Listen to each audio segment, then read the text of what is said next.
I might need to do the magic and make me go live, because I daren't touch anything after my technology this morning. Hello everyone. So my name's Ian Turner. I'm from the University of Derby. Like the others, we have a forensic science programme, and we have some lovely facilities. We have a crime scene house, we have vehicles, and some beautiful labs. The only trouble is, at the moment, we can't get access to them. So we're in this sticky position where we want to work out the best ways to give our students the experience we would normally give on campus. So what I want to talk to you about now is the laboratory part of our forensic precision. So hopefully you can now all see my slides on screen. Can I just have a affirmative from Leisha or Rachel that you can see? Yes, absolutely. Yeah, we can see it. Yeah. Brilliant. So for me, the forensic laboratories is an interesting one because, as we all know, forensics encompasses genetics, molecular biology, analytical and organic chemistry, anthropology, anatomy, physiology, as well as the traditional analysis of evidence.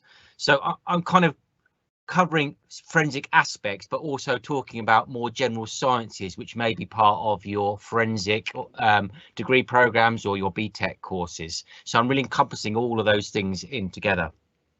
And when I was thinking about this presentation, I was thinking, well, where do I start? I mean, laboratories are such a fundamental part of all forensic and crime scene courses. Where do I begin this journey? So what I did is I thought, well, what's the best online provider in the UK? And my mind was drawn to the Open University. And it's interesting if you look at the Open University science courses in general. So the leader in the UK, I don't think many would disagree with me with that, of online provision. They still have a field work component to their courses. Now, this is optional in some cases, but essentially what they're saying is that with all their fantastic resources, they still realise that you do need some hands-on, face-to-face practical experience in many of their science disciplines. And the reason I'm telling you this is that I believe, and I'm sure many of you believe who are watching, that you cannot ultimately replace the practical experience. The resources I'm going to share with you shortly do go some way to assisting and compensating these things, but you can't ultimately replace that. They're such a fundamental part of our pedagogy, our teaching practice, that we do need to retain them. But clearly, as I said, with our hands tied and restrictions to campus, we do need to do something about our laboratory provision, because the students cannot access the labs as much as they would have previously. So that's where I'm coming from. So once I've done that, I want you to think quite carefully about what the purpose of our laboratories actually were. So my kind of theory side, before I give you lots and lots of examples, was to look at learning outcomes. So those of you who aren't from the education sector, from industry, so often when we design a teaching session or a practical, we devise what we call a learning outcome. So what do we want the students to actually gain by the end of that experience? So I've been looking at these across the science sector, and so far I've looked about 100 of them. And the reason I did this is to understand, what are we trying to get out of the practicals? Because I'm trying to come up with technological solutions to cope with restricted access to labs. I really need to know what the labs are trying to do. And when I looked at these 100 learning outcomes, I come up with the slide which you can probably see on your slides now. And I can really boil them down into 5 key areas. So the first purpose of forensic practicals seem to be around teaching the principles of scientific inquiry. So by this I mean students come up with an idea, a hypothesis, they design an experiment, they test that hypothesis, etc. So the whole process of scientific inquiry. The second thing that we use practicals for is to help better understand the theoretical concepts through direct practical experience. And we can explain the chemistry going on in a Castle-Mayer presumptive test for blood, but until you've actually put your hands on those tubes and undertaken the test yourself. Now, for many students, it doesn't solidify. Then the third one, which is the one that perhaps many of you thought of when I started talking on this slide, the actual hands-on skills, what I call the psychomotor skills, the actual physical manipulation of the machine or the apparatus, pressing the buttons, doing the things, is the thing that solidifies things in your brain. I always view this like an instruction manual. You can read an instruction manual on how to program a DVD player or a washing machine, but until you actually start twiddling the buttons and knobs, you don't really know how it works. And much of practical work is like that. The fourth one is what we would probably now call employability skills, or the more generic skills, is that practicals and forensic labs are really important for team working and problem solving, which, as we know, is a fundamental part of employment in our sector. And lastly, and most importantly, many of our students come to our courses purely because of the practical aspects. So it's a real strong motivational tool. So the reason I've gone through these is, for me, the third one on the list, the psychomotors, the hands-on one, is the one which is obviously the hardest to replicate in an online environment.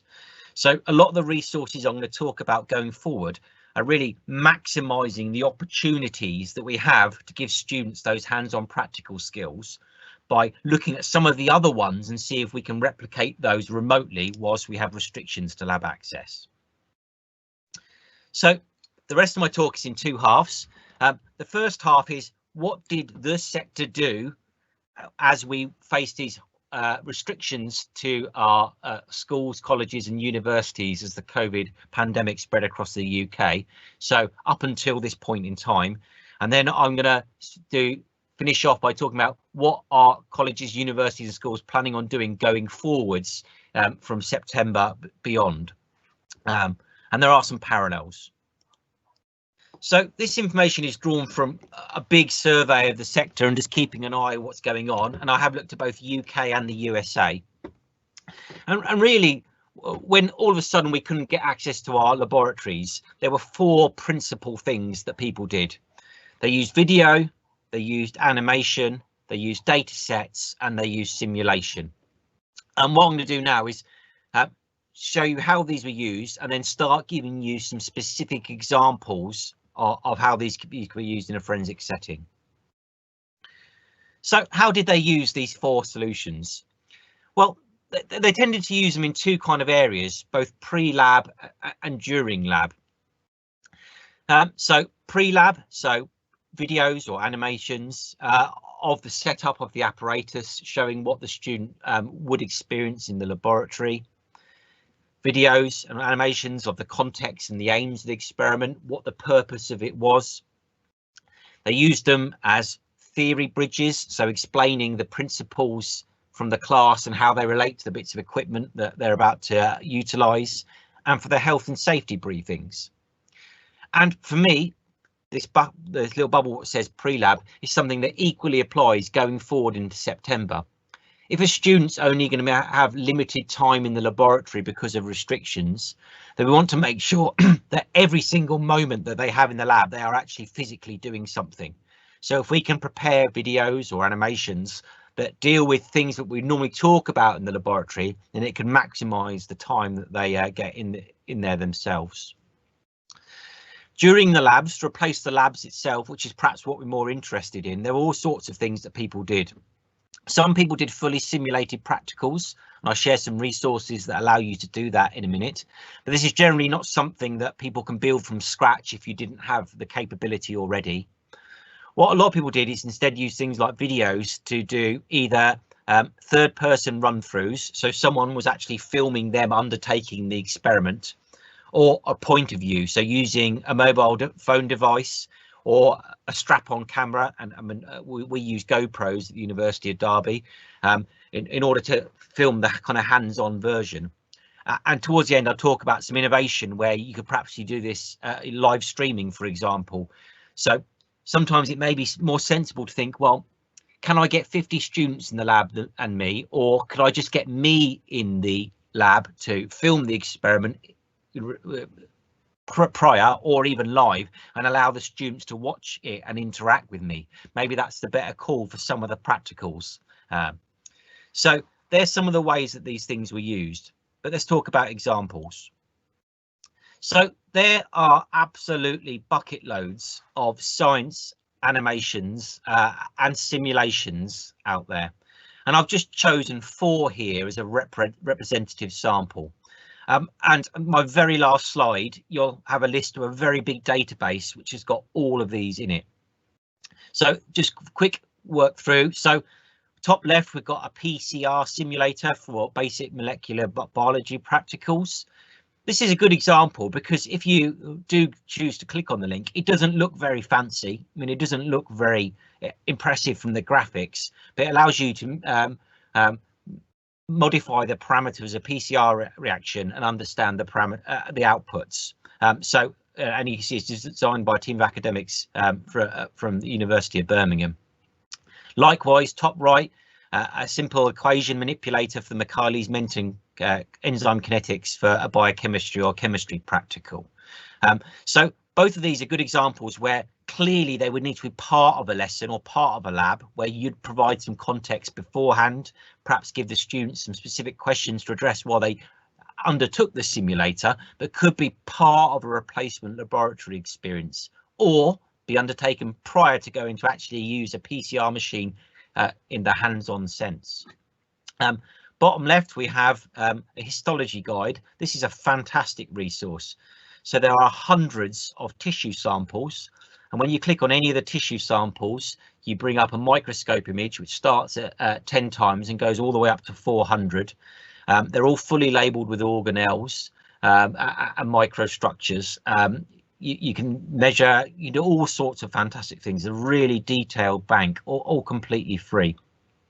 And bottom right, so our excellent colleagues at the University of Dundee, who have an excellent reputation for forensic anthropology, have got some really nice looking animations available on their website of parts of the human skeleton, which all rotate and are fully labelled. So all the resources here and all the ones beyond are free unless I tell you so. Though just check when you're using the resource how you should cite or use them, particularly if you're using them in a presentations. They do say beneath.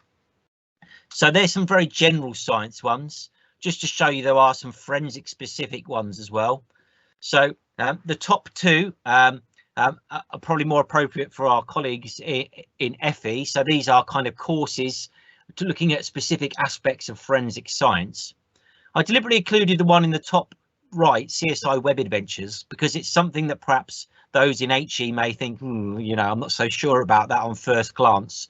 But as you work your way through the LabWinks, which are listed on the website, there's actually some really useful information and sources in there. Then we have a virtual forensic ballistics lab, which allows you to play with some calculations and look at some SEM images. And finally, a proper piece of forensic software, which does cost Homeospat, which is for blood stain pattern analysis, but it does allow you to download a free tool which could be used as part of a lesson plan. So these are just a flavour of the kind of things that are out there. What I don't want is anybody to think, where do I start? Because there's lots of things you could adapt and use in your own lesson plans. I mean, I'm going to talk about videos a lot, and I know videos is so obvious. I mean, it's such a sensible thing to do a video, but there's lots of things out there already. So for some people, there are practical explanations to actually explain the practical itself. Some people actually do live experiments on videos, or explain how a piece of machinery or apparatus works. And some people use videos to help visualize and provide flavor to the theory. And here's just 3 examples from the broader science. Top left, we've got a massive collection of dissection videos from the University of Sheffield, literally every part of the human body, really clear explanations, all completely free. Bottom left, we've just got one example of hundreds of thousands of recorded lectures that are currently on YouTube, more on those later on. And then bottom, we have the Royal Society of Chemistry. You have a kind of pseudo video, pseudo simulation resource, and this is an extract from their titration experiment, where you see some videos of a titration taking place, and at key points it pauses and you have to take some readings, etc., to carry on forward.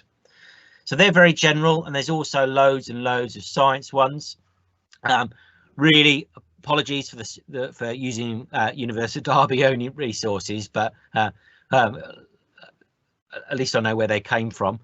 So here's just some examples from our own website. So we've got 5 short videos on presumptive testing and a couple of videos on the Crown and Magistrates Court, all uploaded on YouTube. Now, YouTube, of course, has good quality and bad quality on it, but with some good time and sharing what we know, what resources we have, we can build up a repository which can help supplement our own teaching. The other thing that people use quite a lot is repositories. So a student may be able to get into the class to do a bit of experiment, or perhaps they watch the experiment on the video, but if they can't generate the data themselves in order to undertake their analysis or write their laboratory report or write an essay, where do they get that from? Now, if you're lucky, you've got some data from previous years you can use. If not, perhaps you thinking, but perhaps I have to fabricate some results just for this year. Obviously, I'd suggest avoiding that. And a better approach is to look at some of the free repositories that exist there. So these are 3 really general ones, but there are lots of databases, and I've got a big list of them at the end. So there are general databases, which include all disciplines. There are even databases of databases, which is a bit meta. You can get thematic databases, so you know, a chemistry database, and you can get really specific databases such as the ion channel drugs one you can see there. So great ways to get pools of data, so students are having an authentic, real experience as they analyse the data. And of course, for some particularly higher education institutes, they go all in and use simulation packages, such as these 3 big commercial companies here, Learning Science Labster and the Open STEM Labs, which can provide a complete 3-dimensional laboratory experience where you are controlling and moving the apparatus around. These obviously all do cost, but for those who are moving more holistically to an online lab provision, it may be worth something exploring. So that's what people did, but what are people going to be doing from September? So I think it's fair to say those in the university HE sector are all providing some on-campus experience for their students, but much reduced compared to previous years. So they're having to supplement their laboratories with additional resources. So the main things that people are doing are exactly the same things that they've been doing previously: videos, animations, data sets and simulations. And to be honest with you, most people in the sector are focusing on video-based resources. Why? Because it's the easiest thing to produce. You can produce a high quality video with a mobile phone camera. So, but video, can be poor and can be good quality. What kind of approaches are people taking them? So first of all, people are working out, well, is it best for the video to be of me undertaking an experiment to supplement the students' learning, or am I best to record students undertaking the experiment and minimise the people in the lab? But really the driving thing is to make sure students get as much time as possible in the lab. So all those things I talked about previously, like health and safety briefings, explaining where the apparatus is, how to calibrate your microscope, do as much of that through video prior to the students arriving to give them as much time as possible. We also need to think when producing videos about how the video could be used. Let me give you an example. So a microscope is or a low power stereo lens is something which is important in many different forensic disciplines. And it makes sense when recording a video of this particular technique to not record the voiceover and allow individual staff to record their own voiceovers so they can provide context to their particular discipline or field. There's been some great examples of innovation. So a couple of that I quite like is when recording a video of a practical exercise, deliberately incorporate some mistakes into it and use that as a formative exercise for your students. See if they can identify where the errors have occurred, then discuss that online with the students before showing a correct video. Perhaps if it's a technique you feel the students have already covered, record the video, but ask the students to formatively provide their own voiceover for the video so they can show they demonstrate and understand it. So a lot of people are using video resources, and through the collaboration networks, which I'll finish on, people are sharing their videos, and that's what I urge us to do here. I mean, it does take a while to produce and make a video, and if we are able to do deals with colleagues, say, well, I'll record these practicals, you record those, then it does half the load. So that's the main thing that people are doing. The second thing that people are doing is doing home laboratories as much as they can. What aspects of forensics can we support from a our bedrooms? And here's two perhaps kind of trivial examples, but with the right framework are really, really important. So on the left is a practical idea from two colleagues of mine at the University of Derby, which they normally do on campus. But essentially the idea is that they asked students on campus to take a carrot from a bag, and then they asked them to complete an examination sheet detailing this carrot. Then they put that back in the bag of carrots and asked the student to correctly retrieve their own carrot. And of course, this is linked to accurate recording of evidence and detail. But this is a kind of practical that you probably could, with minor adjustments, adjust to allow students to complete at home, supported still by an online lecture. My own forensic research area is handwriting analysis, and a practical I've done before of handwriting analysis involves The Simpsons. So Bart, as you can see on this picture here, for those of you not familiar with the show, where have you been for the last 30 years? Starts every episode by writing on the whiteboard. Well, what you may not know is Bart's handwriting actually changes halfway through the Simpsons run. And I use this for a forensic practical where I download all the whiteboard sequences and incorporate this into a practical. And I'm just finishing recording all this to make it online. And I hope I'm willing to share this with anybody who's interested in a complete handwriting practical, but can run from start to finish from the comfort of my own home office. So there are just a few ideas, but what resources are able to help you in your own particular needs? So we've got this collaboration network we're already in, Remote Forensic CSI, but for those of you who teach chemistry in a forensic context, biology or physics in a forensic context, there are other networks which you could join. And when you get my slides after the talk, in the notes beneath these, you'll see all of the email addresses for these people here, so you could join one of their networks and get access to their resources as well if you wished. Just to give you a quick flavour of the life sciences one, which is biology, anatomy, physiology, you can see that I'm involved in that one. So all our resources are on this website here called Lecture Remotely, a great place to start if you're looking for general information about teaching online. We only own the little RAB resources part of it. We've got about 20 different talks from experts across the sector, talking about ways they've adapted their own provision, and a list of sources. We've also produced a series of 10 how-to guides.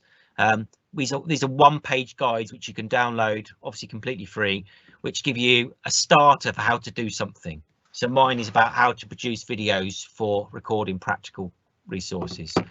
And the other thing that we've done is we've made a whole series of infographics like these, 7 free.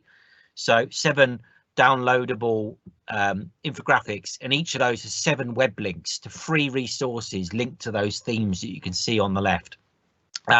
So if you're looking for some tools or simulations or animations to support your own work, then that's where you go. And I'm almost finished doing my first forensic one as well, so interested in hearing what other links people have got. And finally, my final slide is just to have the summary web links here. So there's 2 massive databases here, the top left and the top right, all with hundreds of entries. They do cover STEM its entirety, but if you've got the time to go through those, I'm absolutely certain you'll find something which is of use to you. And my final word before I see if there's any questions is just to say I've used QR codes here because they're good for scanning on a screen, but when you get my slides, the full URLs for every single QR code is in the notes section beneath the slides. Okay, so I'll just stop speaking there to see if there's any questions. Hi Ian, it's Lisa, and we've got a question regarding an educator from BTEC who is looking for a resource to do with DNA profiling, SGM, PCR, and that subject area. Okay, I haven't seen anything all-encompassing which does that. You've obviously seen the PCR one. On my resource link, I do have one which talks about DNA sequencing, though from memory it was a little out of date, which is a trouble with some of these animations and simulations, which I will be sharing after the event with the resource that I'm making for people. But I think one of the key things with all of these animation simulation is that you have a clear lesson structure around it. So dear students, okay, today we're going to do DNA sequencing. So the first thing we're going to talk about PCR, you know, here's my talk on PCR. Now I want you to go to the PCR simulator and I want you to, and then once they've been to the simulator, you remember, okay, so what did you find from doing the PCR simulator? So it's probably better to use multiple resources than looking for one thing that solves everything. Okay, thank you. And we've got a question regarding the vegetable practical that you mentioned, you know, the carrots. Someone said they would like to know what qualities are you measuring with that type of exercise? You mentioned accurate working. What other skills could students develop with that? So, I mean, I should probably find some context. So this is first year, first week kind of practical. So it's linked to a formal lecture on observation and recording evidence and the formal procedures that we use throughout our entire course. Now, like all lectures like that, you can talk the talk, but until students understand the consequences of it, sometimes it doesn't resonate. So the carrot practical is a nice sandwich for that. So record the carrot almost with no guidance, then the lecture on these principles, then recover the carrot. Oh my goodness, I now understand. In a way, the carrot for some of you may sound like a gimmick, but what it's not, it's a way of getting people to talk about and understand and contextualize the theoretical parts of this introductory session. Okay, and I'll just see if there's any more questions.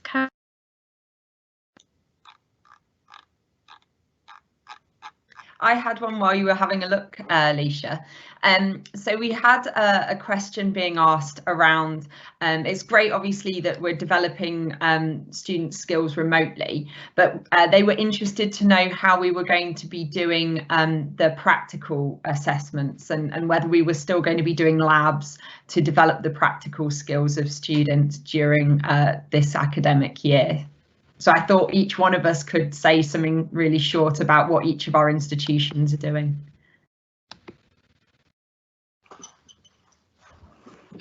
Yeah, I guess I'll go first. Yeah, so we are still doing some of that, obviously. Sorry, at Derby. So a key point, I'll just talk about level 6 as an example. A key point at the end of the year is kind of the final experience where students do a simulated crime scene examination, then the laboratory analysis, and then they take that to the courtroom for as a statement of evidence. So we're looking to protect as much of that as possible. And crime scenes we're adapting by using all available space, including outdoors, and practicals we're using COVID safe laboratory access, which is essentially restricted access and other precautions. Yeah, absolutely, and staffs are pretty much doing the same. So, you know, wherever we have had practicals previously delivered, in order to maintain our Charter Society accreditation, again, we're going to try to prioritise those practical lab classes. So it's, you know, the things that can be done theoretically and develop that extra learning are going to be done sort of more remotely and off campus, and then everything that is requiring those practical skills. But also we're looking at doing kind of those safe safe labs, safe CSI stuff, as Leisha was mentioning earlier. That's embedding actually students doing activities at home as well to develop those motor skills before and after their on-campus experiences as well. And then Leisha. Yeah, I think we're following a similar pattern to Staffs and Derby. We're hoping to maximise time, safety allowing in the labs and using our crime scene facilities. But we're also looking at supporting that learning with these online resources. So today's very timely for all of us, I feel. Yeah, definitely. Did you find any more questions, Leisha? I'm just checking now. Everyone, we've got some great positive comments. 1 second. Someone else has said that they're running their outdoor scenes like we are, and they're also looking to add in some more online resources. I'll keep checking, but I think we're up to date with all of the questions. That's fantastic.